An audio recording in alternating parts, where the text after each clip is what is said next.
بسم اللہ الرحمن الرحیم۔ السلام علیکم ورحمۃ اللہ وبرکاتہ۔ الحمد للہ والصلاة لنبیہ محمد وآلہ وصحبہ اجمعین، اما بعد۔ حاضرین و ناظرین، یہ درس قرآن نمبر 169 ہے اور آج سورۃ البقرہ کی صرف ایک آیت کی تلاوت و تشریح کی جائے گی، آیت نمبر 215۔ اعوذ باللہ من الشیطان الرجیم، بسم اللہ الرحمن الرحیم۔ یسألونک ماذا ينفقون قل ما انفقتم من خیر فللوالدین والاقربین والیتامى والمساکین وابن السبیل وما تفعلوا من خیر فإن اللہ به علیم، صدق اللہ العظیم۔ لفظی ترجمہ یوں ہے، یسألونک، لوگ آپ سے پوچھتے ہیں کہ ماذا ينفقون، وہ کیا خرچ کریں۔ قل، کہہ دیجئے، ما انفقتم من خیر، جو مال بھی تم خرچ کرو وہ فللوالدین، ماں باپ کے لیے، والاقربین، رشتہ داروں کے لیے، والیتامى، یتیموں کے لیے، والمساکین، اور مسکینوں کے لیے، وابن السبیل، اور مسافروں کے لیے۔ وما تفعلوا من خیر، تم بھلائی کا جو کام بھی کرو، فإن اللہ، پس بے شک اللہ بھی علیم، اس سے پوری طرح باخبر ہے۔ ترجمہ یوں ہے، لوگ آپ سے پوچھتے ہیں کہ وہ اللہ کی خوشنودی کے لیے کیا خرچ کریں۔ آپ کہہ دیجئے کہ جو مال بھی تم خرچ کرو وہ والدین، قریبی رشتہ داروں، یتیموں، مسکینوں اور مسافروں کے لیے ہونا چاہیے، اور تم بھلائی کا جو کام بھی کرو اللہ اس سے پوری طرح باخبر ہے۔ اس آیت میں 3 باتیں بتلائی گئی ہیں۔ پہلی بات، لوگ آپ سے پوچھتے ہیں کہ وہ اللہ کی خوشنودی کے لیے کیا خرچ کریں۔ دوسری بات، آپ کہہ دیجئے کہ جو مال بھی تم خرچ کرو وہ والدین، قریبی رشتہ داروں، یتیموں، مسکینوں اور مسافروں کے لیے ہونا چاہیے۔ تیسری بات، بھلائی کا جو کام بھی تم کرو گے اللہ سے پوری طرح باخبر ہے۔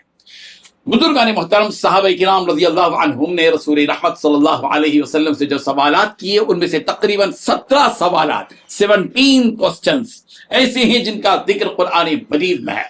یہ گویا ایک استثناء ہے جو رسول رحمت صلی اللہ علیہ وسلم کے ذریعے اللہ تعالیٰ سے کیا گیا، اور اللہ تعالیٰ نے گویا فتویٰ دیا ہے۔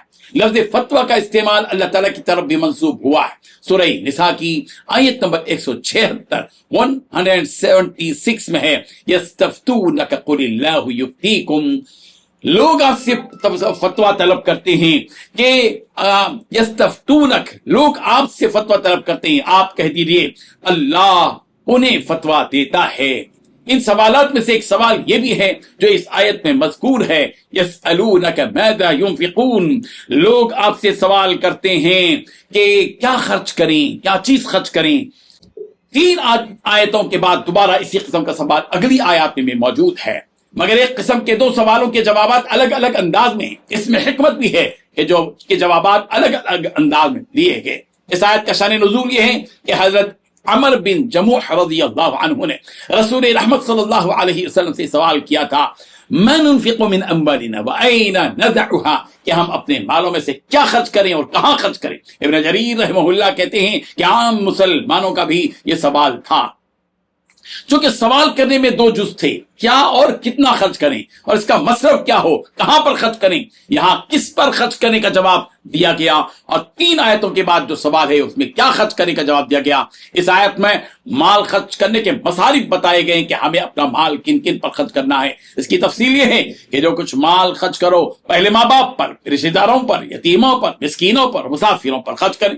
یہاں سب سے پہلے ماں باپ اور رشتہ داروں کے الفاظ لائے گئے، اور یہ اہمیت بتلائی گئی کہ سب سے پہلے وہ افراد جو ہماری ذمہ داری اور کفالت میں ہیں، یعنی ماں باپ اور رشتہ داروں پر خرچ کریں، اور پھر یتیموں پر، مسکینوں پر، مسافروں پر بھی خرچ کریں۔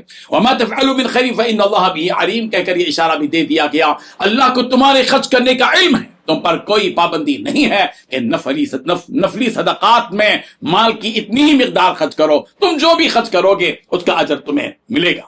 اللہ تبارک و تعالی ہم سب کو عمل کی توفیق عطا فرمائے، آمین۔ وآخر دعوانا ان الحمد للہ رب العالمین۔ ڈیلی درس قرآن کو سبسکرائب کیجئے، اپنے تاثرات اور مشورے ارسال کیجئے، اور متعلقین کے گروپ بنا کر انہیں روزانہ درس قرآن بھیجیں اور اجر ثواب پائیں۔